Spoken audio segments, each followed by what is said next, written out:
Hi, my name is Goldman. I'm the director and founder of Goldman and Associates. Our firm specializes in family law and a lot of different type of law related to your family. That's why it's called family law. If you want to know a little bit more about that, of course, subscribe to our channel.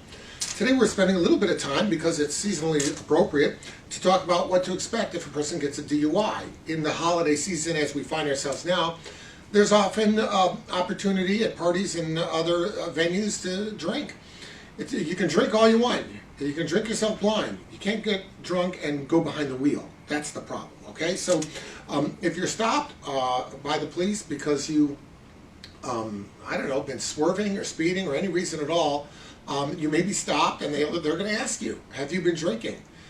You might as well be honest about it and cooperative, because if you're not honest and cooperative about it at street level, it's going to go badly.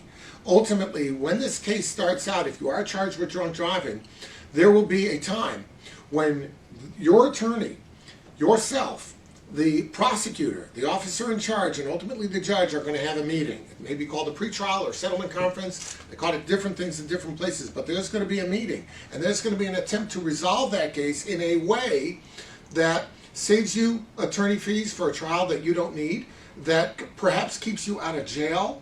This is a very important meeting, and in order to really effectuate those resolutions, you need the cooperation of the officer in charge. In that, if you want to make a deal and you propose something to the prosecutor's going to turn around to that police officer and say, Jim, what do you say?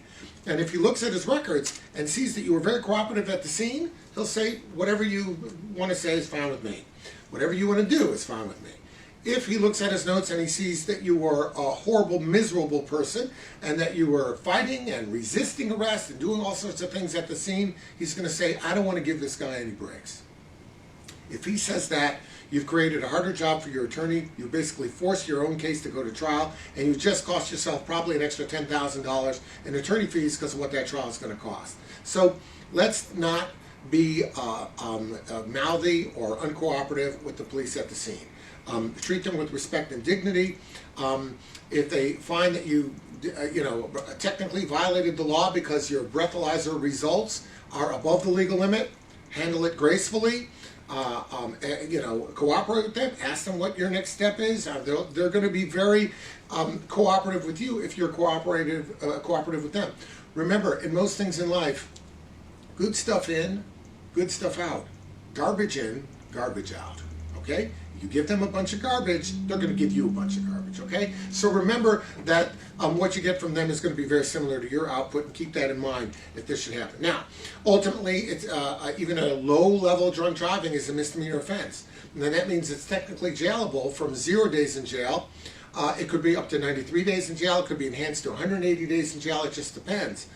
You have to realize, though, that they're not necessarily crimes for which you must go to jail. They are probationable fines, which means every judge faced with your situation as a first offense drunk driver has the choice of putting you in jail or not. Obviously, if you're guilty, you don't want to be put in jail. You want to get some sort of term of probation so you can go on, live it through, and show the court that you are worthy of the court's trust, that you're committed to sobriety, that you won't be back before the court ever again.